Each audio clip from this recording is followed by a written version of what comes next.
ओम शांति। 20 फरवरी 2024। मीठे प्यारे बाबा के आज के मधुर महावाक्य। आज बाबा हमें समझाते कि हम बच्चों को सदा यह स्मृति में रखना है कि ड्रामा एक्यूरेट बना हुआ है, इसलिए किसी भी बात का फिक्र नहीं करना है। कर्मातीत अवस्था को पाने के लिए एक बाप की ही याद में रहना है। श्रीमत प्रमाण हर कार्य करना है। माया की बॉक्सिंग में हार नहीं खानी है। स्वयं से संतुष्ट रहना है। हिम्मत रख सेवा करनी है। तो चलिए सुनते हैं आज की बाबा की मीठी प्यारी मुरली। ओम शांति। बाबा कहते, मीठे बच्चे, तुम्हें तन मन धन से सच्ची रूहानी सेवा करनी है। रूहानी सेवा से ही भारत गोल्डन एज बन जाएगा। प्रश्न, बेफिक्र रहने के लिए सदा कौन सी बात याद रखो? तुम बेफिक्र कब रह सकेंगे? उत्तर, बेफिक्र रहने के लिए सदा याद रहे कि यह ड्रामा बिल्कुल एक्यूरेट बना हुआ है।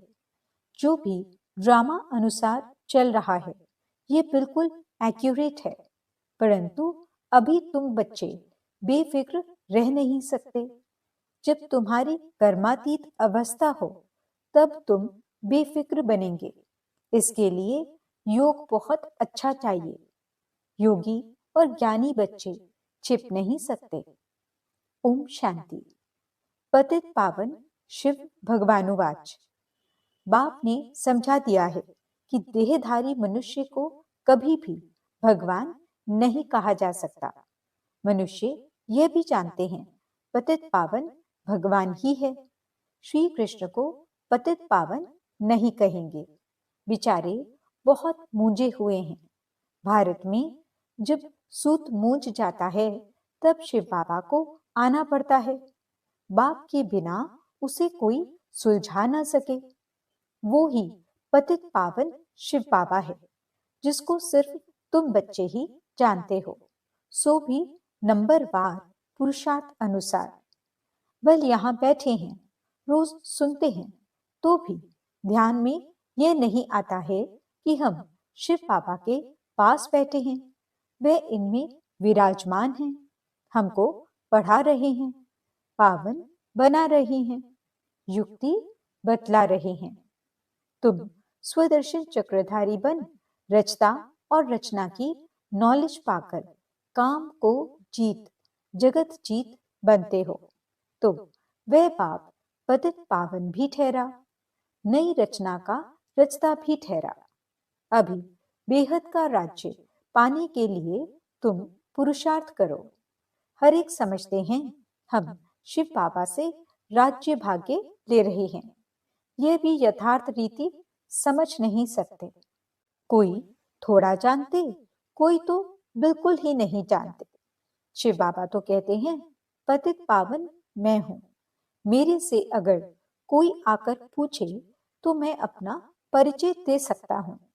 तुमको भी तो बाप ने अपना परिचय दिया है ना। शिव बाबा कहते हैं मैं साधारण तन में प्रवेश करता हूं। यह साधारण तन है, झाड़ के अंत में खड़ा है, पतित दुनिया में खड़ा है और फिर नीचे तपस्या कर रहे हैं। इनको भी तपस्या शिव बाबा सिखला रहे हैं। राजयोग शिव बाबा सिखलाते हैं। नीचे आदिदेव, ऊपर में आदिनाथ।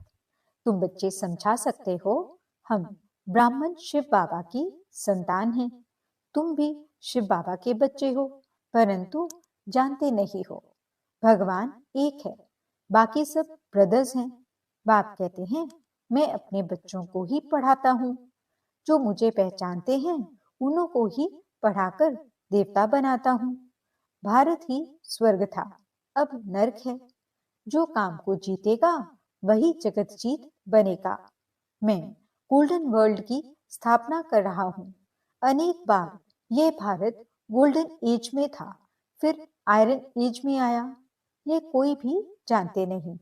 रचयिता और रचना के आदि मध्य अंत को कोई जानते नहीं। मैं नॉलेजफुल हूँ। यह है एम ऑब्जेक्ट। मैं इनके साधारण तन में प्रवेश होकर नॉलेज देता हूँ। अब तुम भी पवित्र बनो। इन विकारों को जीतने से तुम जगत जीत बनेंगे। ये सब बच्चे पुरुषार्थ कर रहे हैं। तन मन धन से रूहानी सेवा करते हैं, जिस्मानी नहीं। इनको स्पिरिचुअल नॉलेज कहा जाता है। यह भक्ति नहीं है। भक्ति का युग है द्वापर कलयुग, जिसको ब्रह्मा की रात कहा जाता है, और सतयुग त्रेता को ब्रह्मा का दिन कहा जाता है। कोई गीता पाठी आए तो उनको भी समझाएंगे गीता में भूल है। गीता किसने सुनाई? राजयोग किसने सिखाया? किसने कहा है काम पर जीत पाने से तुम जगत जीत बन जाएंगे? ये लक्ष्मी नारायण भी जगत जीत बने हैं ना? इनके 84 जन्मों का रास बैठ समझाए। कोई भी हो, नॉलेज लेने के लिए तो यहाँ आना पड़ेगा ना। मैं तो बच्चों को पढ़ाता हूँ, परंतु तुम्हारे में भी कोई इतना नहीं समझते हैं, इसलिए गायन है कोटों में कोई। मैं जो हूँ, जैसा हूँ, कोई तो यह 5% भी नहीं जानते। तुम्हें बाप को जानकर पूरी रीति याद करना है। माम एकम याद क्यों नहीं करते हो? कहते हैं बाबा याद भूल जाती है। अरे तुम बाबा को याद नहीं कर सकते हो। यूं तो बाप समझते हैं ये मेहनत का काम है, फिर भी पुरुषार्थ कराने के लिए पंप करते रहते हैं। अरे जो बाप तुमको क्षीर सागर में ले जाते हैं, विश्व का मालिक बनाते हैं, उनको भूल जाते हो। माया भुलाएगी भी जरूर, टाइम लगेगा। ऐसा भी नहीं कि माया को भुलाना ही है, इसलिए ठंडे होकर बैठ जाओ। नहीं, पुरुषार्थ जरूर करना है। काम पर जीत पानी है। माम एकम याद करो तो विकर्म विनाश होंगे। जैसे तुम बच्चों को बोलता हूं, वैसे कोई भी बड़े से बड़ा जज आएगा, उनको भी बाप बोलेंगे ना बच्चे, क्योंकि मैं तो ऊंचे से ऊंचा भगवान हूँ। ऊंचे से ऊंची पढ़ाई मैं ही पढ़ाता हूँ, प्रिंस प्रिंसेस पद पाने के लिए। बाप कहते हैं मैं इनको पढ़ा रहा हूँ। यही फिर श्री कृष्ण बनते हैं, ब्रह्मा सरस्वती। वो ही फिर लक्ष्मी नारायण बनेंगे। ये प्रवृत्ति मार्ग चला आता है। निवृत्ति मार्ग वाले राजयोग सिखला न सकें। राजा रानी दोनों चाहिए। विलायत में जाकर कहते हैं हम राजयोग सिखलाते हैं, परंतु वह तो सुख को काक विष्टा समान कहते हैं। फिर राजयोग कैसे सिखाएंगे? तो बच्चों को उछल आनी चाहिए, परंतु बच्चे अजुन छोटे हैं, बालिक नहीं बने हैं। बालिक बने की हिम्मत चाहिए। बाप बतलाते हैं यह है रावण संप्रदाय। तुम पुकारते हो पतित पावन आओ, तो यह पतित दुनिया है या पावन दुनिया है? तुम समझते हो ना कि हम नरकवासी हैं। क्या ये दैवी संप्रदाय है? राम राज्य है। तुम रावण राज्य के नहीं हो। अब रावण राज्य में सबकी आसुरी बुद्धि है। अब आसुरी बुद्धि को दैवी बुद्धि बनाने वाला कौन? ऐसे 4-5 प्रश्न पूछो तो मनुष्य सोच में पड़ जाए। तुम बच्चों का काम है बाप का परिचय देना। झाड़ तो धीरे धीरे बढ़ता है, फिर बहुत वृद्धि को पाएंगे। माया भी चक्री लगाकर एकदम गिरा देती है। बॉक्सिंग में भी बहुत मरते हैं, इसमें भी बहुत मर जाते हैं। विकार में गया और मरा, फिर नए सिर पुरुषार्थ करना पड़े। विकार एकदम मार डालता है। जो कुछ जंक निकाल पतित से पावन बना, वह की कमाई चट हो जाती है। फिर नए सिर मेहनत करनी पड़े। ऐसे नहीं, उनको अलाउ नहीं करना है। नहीं, उनको समझाना है जो कुछ याद की यात्रा की, पढ़ा, वह सब खलास हो गया, एकदम नीचे गिर पड़ते हैं। फिर भी घड़ी घड़ी अगर गिरते रहेंगे तो कहेंगे गेट आउट। एक दो बारी आजमाया जाएगा, दो बारी माफी मिली, फिर केस होपलेस हो जाता है। फिर आएगा भी, लेकिन एकदम डर्टी क्लास में। भेंट में तो ऐसे कहेंगे ना। जो बिल्कुल कम पद पाते हैं उनको कहेंगे डर्टी क्लास। दास दासियां, चंडाल, प्रजा के भी नौकर चाकर सब बनते हैं ना। बाप तो जानते हैं मैं इन्हों को पढ़ा रहा हूँ।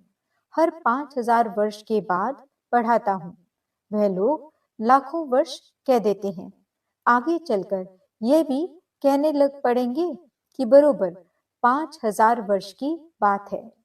वो ही महाभारी लड़ाई है, परंतु याद की यात्रा में रह न सकें।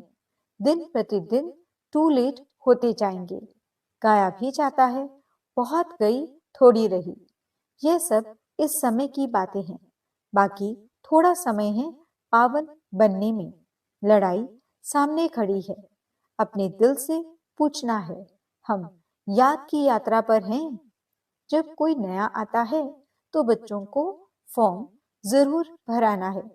जब फॉर्म भरें तब उनको समझाया जाए। अगर किसको समझना ही नहीं है तो फॉर्म ही क्या भरेगा। ऐसे तो ढेर आते हैं। बोलो, बाप को पुकारते हो, पतित पावन आओ, तो जरूर ये पतित दुनिया है। तब तो कहते हैं कि आकर पावन बनाओ। फिर कोई बनते हैं, कोई नहीं बनते हैं। बाबा के पास पत्र तो ढेर आते हैं। सब लिखते हैं शिव बाबा केयर ऑफ ब्रह्मा। शिव बाबा भी कहते हैं मैं साधारण तन में प्रवेश करता हूँ। इनको 84 जन्मों की कहानी सुनाता हूँ। और कोई भी मनुष्य रचता और रचना के आदि मध्य अंत को नहीं जानते हैं। अब बाप ने ही तुमको बताया है। ये चित्र आदि भी बाबा ने दिव्य दृष्टि देकर सब बनवाए हैं। बाबा तुम आत्माओं को ही पढ़ाते हैं। आत्माएं झट अशरीरी हो जाती हैं। इस शरीर से अपने को अलग समझना है। बाबा कहते हैं बच्चे देही अभिमानी भव, अशरीरी भव। मैं आत्माओं को पढ़ाता हूँ। ये मेला है आत्माओं और परमात्मा का। इसे संगम का मेला कहा जाता है। बाकी कोई पानी की गंगा पावन नहीं बनाती है। साधु संत ऋषि मुनि आदि सब जाते हैं स्नान करने। अब गंगा पतित पावनी हो कैसे सकती। भगवानु वाच है ना। काम महाशत्रु है। इस पर जीत पाने से तुम जगत जीत बन जाएंगे। गंगा व सागर तो नहीं कहते। ये तो ज्ञान सागर बाप समझाते हैं। इन पर जीत पाने के लिए माम एकम याद करो तो तुम पावन बन जाएंगे। देवी गुण धारण करो। किसको दुख मत दो। पहला नंबर दुख है काम कटारी चलाना। यही आदि मध्य अंत दुख देने वाला है। सतयुग में यह होता नहीं। वह है पावन दुनिया। वहां कोई पतित रहता ही नहीं। जैसे तुम योग बल से राज्य लेते हो, वैसे वहां योग बल से बच्चा पैदा होता है। रावण राज्य ही नहीं। तुम लोग रावण को जलाते हो, पता ही नहीं पड़ता कि कब से जलाते आए हो। राम राज्य में रावण होता नहीं। ये बड़ी समझने की बातें हैं जो बाप बैठ समझाते हैं। समझाते तो बहुत अच्छा है, परंतु कल्प कल्प जो जितना पढ़े हैं उतना ही पढ़ते हैं। पुरुषार्थ से सारा मालूम पड़ जाता है। स्थूल सेवा की भी सब्जेक्ट है। मनसा नहीं तो वाचा कर्मना। वाचा तो बहुत सहज है। पहले है मनसा, अर्थात मन बना भव। याद की यात्रा में रहना है। अपने को आत्मा समझ बाप को याद करना है। बाबा से शिक्षा लेनी है। बहुत हैं जो बाप को याद नहीं कर सकते। ऐसी नहीं कहेंगे कि ज्ञान को याद नहीं कर सकते, माम एकम याद नहीं कर सकते। याद नहीं करेंगे तो ताकत कैसे मिलेगी। बाप सर्वशक्तिमान है, उनको याद करने से ही शक्ति आएगी। इसको ही जौहर कहा जाता है। कर्मना भी कोई अच्छी करे तो पद मिले, कर्मना भी नहीं करते तो फिर पद क्या मिलेगा? सब्जेक्ट होती है ना। यह है गुप्त समझने की बातें। वो लोग योग योग कहते रहते हैं, परंतु समझते नहीं कि योग से तुम विश्व की बादशाही लेते हो। योग बल से ही वहां बच्चा पैदा होता है। ये भी किसको पता नहीं है। तुमको समझाया जाता है, फिर भी आधा कल्प के बाद तुम माया के मुरीद यानी चेला बन जाते हो। फिर माया तुमको अभी भी नहीं छोड़ती है। अब तुमको शिव बाबा के मुरीद बनना है। कोई भी देहधारियों का मुरीद नहीं बनना है। बहन भाई भी अब कहा जाता है पवित्र बनने के लिए। फिर तो इससे भी ऊपर जाना है। भाई भाई समझना है, भाई बहन की दृष्टि भी नहीं। ड्रामा अनुसार जो कुछ चलता है बिल्कुल एक्यूरेट। ड्रामा बहुत एक्यूरेट है।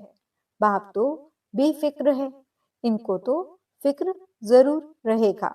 बेफिक्र तब रहेंगे जब कर्मातीत अवस्था होगी, तब तक कुछ न कुछ होता है।